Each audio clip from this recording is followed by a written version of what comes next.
I am ready. Serbisyong totoo ng GMA News. Hindi nagbabago ang lakas ng bagyong Nando habang papalapit sa isla ng Batanes.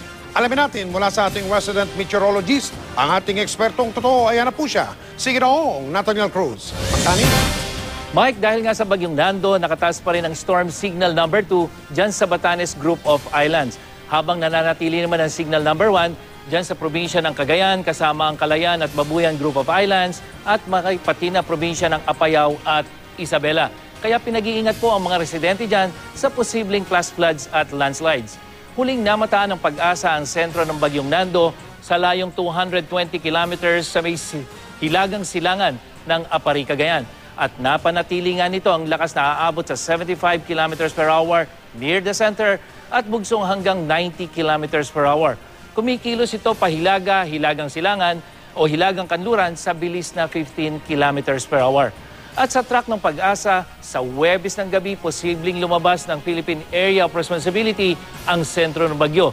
At hindi na rin ito inaasahang tatama pa dyan sa isla ng Batanes. Halos ganito rin ang nasa track ng Weather Central.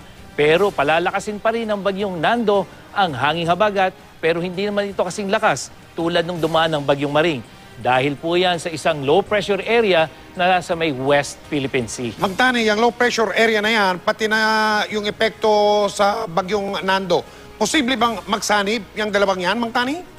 Mike, unang-una, ang epekto nitong low pressure area ay dito sa galaw at lakas nitong hanging habagat.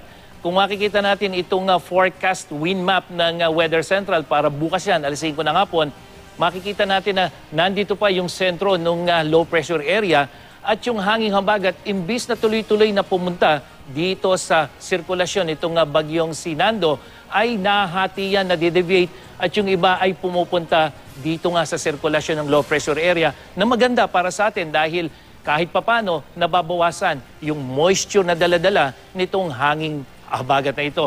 At pagdating ng Huwebes, posibleng tuluyan ng mawala yung low pressure area at yung bagyong si Nando naman ay magtutuloy-tuloy papunta ng Japan. Pero yung hanging habagat natin, nandito na lamang ang concentration dyan sa may extreme northern Luzon. Kaya bukas, asahan pa rin natin yung katamtaman hanggang minsang malakas na ulan dito sa Hilagang Luzon, lalong-lalo na sa Ilocos Provinces, habang katamtamang pag-ulan naman ang mararanasan sa nalalabing bahagi ng Luzon. At dito sa Metro Manila, magiging maulap pa rin pero mahihinang pag-ulan na lamang ang inaasahan, lalong-lalo na pagdating ng gabi. At sa Visayas, mahihinang pag-ulan din ang inaasahan sa malaking bahagi.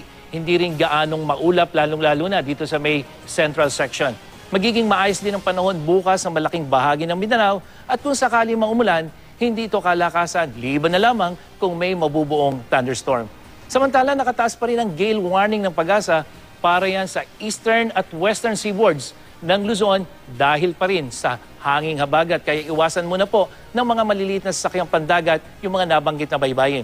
Samantala, balak na po ng Pag-asa na tuluyan ng tanggalin ang pangalang Labuyo sa listahan ng mga pangalan ng mga bagyong pumasok sa Philippine Area of Responsibility. Yan po ay dahil sa iniwan nitong pinsala na umabot ng mahigit 1.4 billion pesos. Isa kasi sa kriteria ng Pag-asa para madekomisyon o matanggal ang pangalan ng isang bagyo ay kung umabot sa 1 bilyon ang iniwan nitong pinsala o kaya naman ay umabot sa 300 ang nasawi dahil sa gupit nito. At dahil nga po halos super typhoon itong bagyong si Labuyo nung dumaan yan dito sa Northern Luzon, kaya ganun na lamang ang naging pinsala nito. Mike? Maraming salamat, Magtani.